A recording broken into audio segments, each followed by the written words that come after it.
Friends, welcome to aspirant दिवा। आज मैं आपके साथ में भौतिक शास्त्र का लेसन प्लान शेयर कर रही हूँ। तो मैं आपको बताऊँगी कि लेसन प्लान जो है वो कैसे बनाना स्टार्ट करते हैं और इसे कैसे बनाया जाता है। तो जैसे कि आप स्क्रीन पर देख रहे हैं, सबसे पहले आपको विद्यालय का नाम लिखना पड़ता है, फिर कक्षा लिखना पड़ता है, आप कौन सा विषय पढ़ा रहे हो ये लिखना पड़ता है। तो यहाँ पे आपका भौतिक शास्त्र आएगा और फिर छात्र अध्यापिका का नाम लिखना पड़ता है। बॉयज़ जो स्टूडेंट है वो छात्र अध्यापक का नाम लिखेंगे। इधर साइड में दिनांक, कालखंड और समयावधि, इस प्रकार से आपको तैयार करना पड़ता है। फिर आते हैं प्रकरण। प्रकरण वो होता है जो सब्जेक्ट, जो टॉपिक आप पढ़ाने वाले हैं, बच्चों को पढ़ाएंगे, जिसके लिए आप पाठ्य योजना तैयार करके लेके जा रहे हैं, वो चीज़ प्रकरण के अंतर्गत आती है।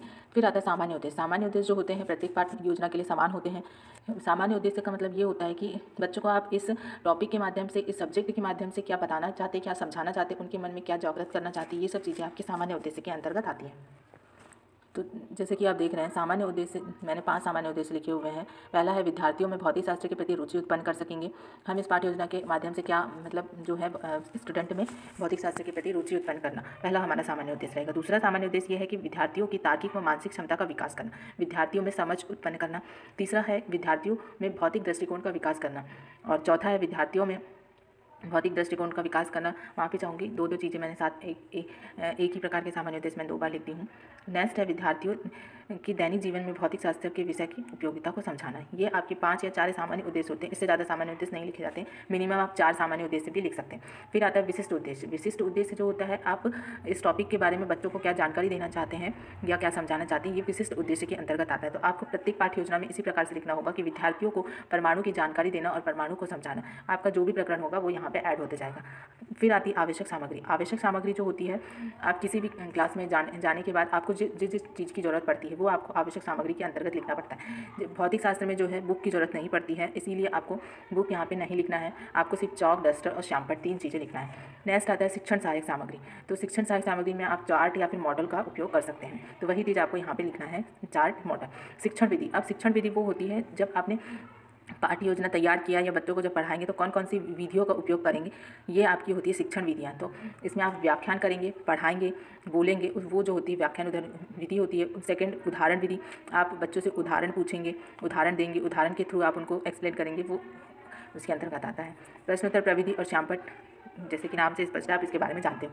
फिर आता है शिक्षण प्रविधि। शिक्षण प्रविधि जो होते हैं वो कौशल होते हैं, जो आपने 8 स्किल्स लिखी उनका आपने किस किस प्रकार से यूज़ किया, ये शिक्षण प्रविधि के अंतर्गत आते हैं। फिर आता है पूर्व ज्ञान। पूर्व ज्ञान जो है बच्चों के परमाणु के बारे में पहले से ही जानकारी थी। जैसे कि ये 9th का टॉपिक है तो 8th में बच्चों को परमाणु के बारे में निम्न ज्ञान रहा होगा, तो उस हिसाब से आप ये सोच के चलेंगे कि बच्चों को परमाणु के बारे में पूर्व ज्ञान है। अब नेक्स्ट पेज में आता है प्रस्तावना। प्रस्तावना जो होती है वो एक क्वेश्चन से दूसरा क्वेश्चन, एक क्वेश्चन से उसका आंसर और आंसर से अगला वाला प्रश्न निकलना, ये आपका प्रस्तावना कौशल होता है। बच्चों को उस टॉपिक तक के लेके जाना प्रस्तावना कौशल के अंतर्गत आता है। जैसे कि आपको पता है कि हम परमाणु का अध्ययन आज बच्चों को कराएंगे, इसकी पाठ्य योजना तैयार कर रहे हैं। तो सबसे पहले अध्यापक जो है श्यामपट्ट में किसी चीज़ से लिखते हैं। पहला प्रश्न हम बच्चों से ये पूछेंगे कि अध्यापक जो है श्यामपट्ट में किस चीज़ से लिखते हैं। तो बच्चे का जवाब होगा अध्यापक श्यामपट्ट पर चॉक से लिखते हैं। अब चॉक को तोड़ने पर क्या प्राप्त होता है, आप उन्हें दिखाएंगे कि चॉक को तोड़ने पर क्या प्राप्त हो रहा है। तो बच्चे आंसर देंगे चॉक को तोड़ने पर चॉक के छोटे छोटे टुकड़े हो जाते हैं। अब छोटे छोटे टुकड़े हो गए तो इससे क्या कहते हैं, चॉक के छोटे छोटे टुकड़ों को कण कहते हैं। ऐसे कण जिन्हें और छोटा नहीं किया जा सकता, विभाजित नहीं किया जा सकता, उसे क्या कहते हैं। ऐसे कण जिन्हें अत्यधिक छोटे टुकड़ों में विभाजित नहीं किया जा सकता, परमाणु कहते हैं।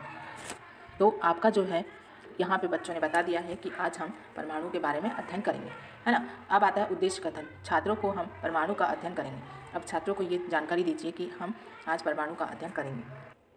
अब आता है प्रस्तुतिकरण। प्रस्तुतिकरण में आपके पास में 5 बिंदु रहेंगे जिस पे आपको व्याख्यान करना है या बताना है। सबसे पहले जो होता है वो है शिक्षण बिंदु। शिक्षण बिंदु जैसे कि आप देख रहे हैं कि आप कौन कौन से टॉपिक है, कौन कौन से बिंदु को है जो आप एक्सप्लेन करेंगे, वो चीज़ें शिक्षण बिंदु के अंतर्गत आती है। दूसरा होता है छात्र अध्यापिका कार्य, मतलब जो अध्यापिका है उसके द्वारा क्या क्या कार्य किए जाएंगे कक्षा में, वो चीज़ें होंगी। फिर होता है छात्र क्रिया, मतलब कक्षा में छात्रों के द्वारा क्या क्रिया की गई, ये चीज़ आप यहाँ पे लिखेंगे।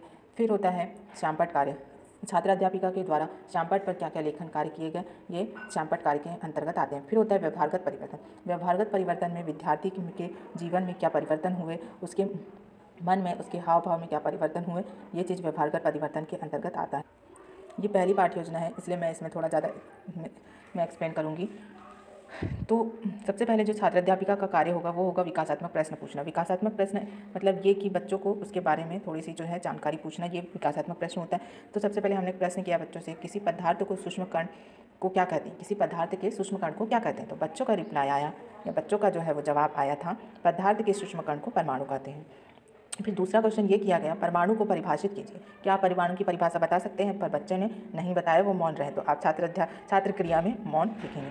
फिर जो होगा, अब जो छात्र अध्यापिका का कार्य होगा, अब छात्र अध्यापिका परमाणु को परिभाषित करेंगी, तो हम लिखते हैं स्पष्टीकरण। स्पष्टीकरण में आप जो है परमाणु को परिभाषित करेंगे पूरा, जैसे जैसे आपको पढ़ाना है वो चीज़ आप यहाँ पे लिखेंगे, शामपट पे भी इसके बारे में लिखेंगे, ये सब चीज़ें फिर कंटिन्यूसली चलते जाएंगे।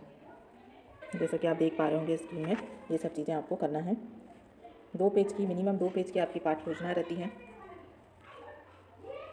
मिनिमम 2 पेज की तो बनाना ही रहता है।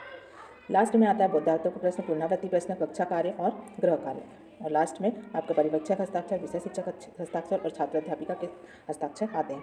इस प्रकार से आपकी जो है पाठ्य योजना जो है समाप्त हो जाती है। अगर आपको वीडियो पसंद आए, समझ में आए तो लाइक कीजिए, कमेंट कीजिए और जिसे भी ज़रूरत हो उसे आप शेयर करें। Thank you.